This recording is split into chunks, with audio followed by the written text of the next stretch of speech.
രേവതിയുടെ ആക്സിഡന്റിന് പിന്നിൽ ഗജാനന്ദനാണെന്ന് സച്ചി രേവതിയോടും രവീന്ദ്രനോടും പറയുന്നു. തുടർന്ന് ഇന്ന് ഞാൻ അവനെ ശരിയാക്കുമെന്ന് പറയുന്ന സച്ചിനെ രവീന്ദ്രനും രേവതിയെ സമാധാനിപ്പിക്കാൻ ശ്രമിക്കുകയും എല്ലാം നിയമത്തിന്റെ വഴിയെ പോട്ടെ എന്നും പറയുന്നു. തുടർന്ന് അച്ഛനും രേവതിയും പറയുന്നത് ഞാൻ അനുസരിക്കാമെന്ന് സച്ചി പറയുന്നു. പിന്നീട് പോലീസ് സ്റ്റേഷനിലെത്തുന്ന സച്ചി ഗജാനന്ദന് സംശയമുണ്ടെന്ന കാര്യം പോലീസുകാരെ അറിയിച്ചെങ്കിലും അവരത് കാര്യമായി എടുക്കാതെ വരുന്നു. ശേഷം സച്ചി ഗജാനന്ദനെ പറ്റി ഈച്ചയോട് പറയുകയും എൻ്റെ ജീവനാണ് രേവതി, ആ ജീവൻ എടുക്കാൻ നോക്കി അവനെ ഞാൻ വെറുതെ വിടില്ലെന്നും പറയുന്നു. തുടർന്ന് ഈച്ചേനെയും കൂട്ടി ഗജാനന്ദൻ്റെ അടുത്തെത്തുന്ന സച്ചി ഗജാനന്ദന് കണക്കിന് കൊടുക്കുന്നു.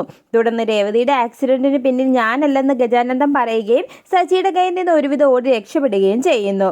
പിന്നീട് വീട്ടിൽ വരുമ്പോഴെല്ലാം പലതവണ ചന്ദ്രമതി തന്നെ അപമാനിച്ചതിനെ പറ്റി ഓർത്ത് ലക്ഷ്മിയമ്മ വിഷമിക്കുമ്പോൾ ദേവു ലക്ഷ്മിയമ്മേനെ സമാധാനിപ്പിക്കുന്നു.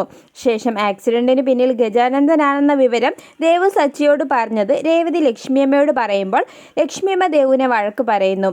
ശേഷം രേവതിയോട് യാത്ര പറഞ്ഞ് ലക്ഷ്മിയമ്മയും ദേവു അവിടെ നിന്ന് ഇറങ്ങിയെങ്കിലും തിരികെ വന്ന് രേവതിയെ കെട്ടിപ്പിടിച്ച് കരയുന്ന ലക്ഷ്മിയമ്മേനെ കാണിച്ച് എപ്പിസോഡ് അവസാനിക്കുന്നു.